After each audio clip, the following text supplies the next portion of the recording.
Hey guys, this is part 2 of our texturing video, so we're going to go ahead and continue where we left off.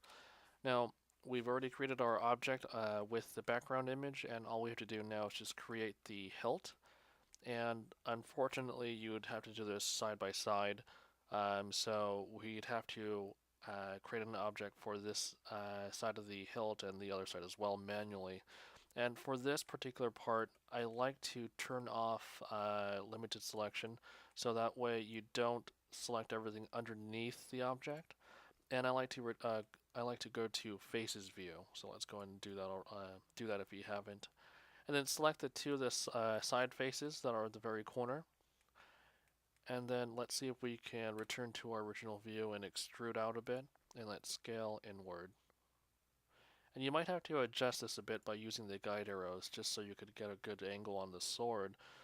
But do the best you can and keep scaling and extruding out until you have a good match. So let's scale some more, and I'll bring this upward. That's a bit much. Let's scale a bit and bring it down. There you go. And then extrude. I'm going to bring it up. I'm going to scale. Bring up some more. And let's go and continue on doing this. So scale. Bring this up.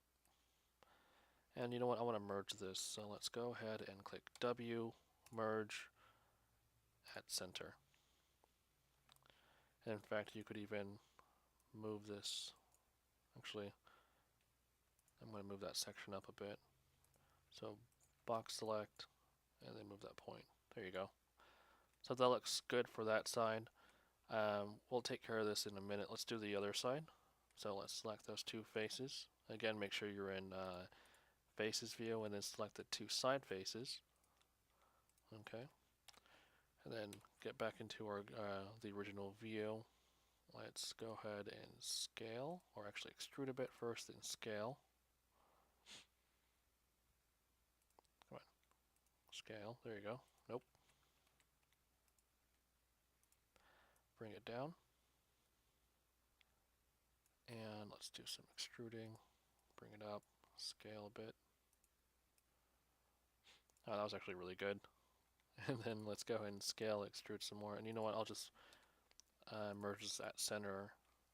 I'll turn off Faces View, go back to vertices, and then bring this up. And that was certainly a lot easier than doing that a few times, but whatever. Anyways, we do have this little blank section. Of course, if you want to take the time to actually do it, you can. But you could select these faces and extrude these out. But I think this looks really good for now. So let's go and move on from here. Now, you'll notice that your blade looks a little fat, doesn't exactly look sharp. So let's go ahead and go to our vertex select, and then again make sure that limited selection is turned on, and let's select only the handle of the sword, and then let's go and scale this on our z-axis. Let's puff it out a bit so it looks a little bit more round. Okay, that looks good. And then we can then go to a different view, select the blade. Oh, that's too much. Select the blade, scale it inward using Z. And let's see how that looks. So Z, nope. Scale, Z, and make it a whole lot flatter. There you go, that looks pretty good. Now you're probably wondering, how did I do that? How did I change that view into this particular view? So you're clearing out the faces. If you press Z, you could just get your guide arrows, and this might be a lot easier for some people. I probably should have told you about it sooner, but if you press Z, again, it'll take the faces out, and you can see just the grid lines. It may be handy. I personally like them on just so I can see what I've already covered. But let's go and plaster this image onto that object now. So at the very top right, there should be looks like well, it looks like something you could click. It looks like an embedded little section or cross section at the very top right of the window. If you click it and then drag it out, you'll get another window. Now on the right side, just go ahead and click it with your middle mouse and press Shift F10. and that'll bring your UV image editor, or image view, I guess.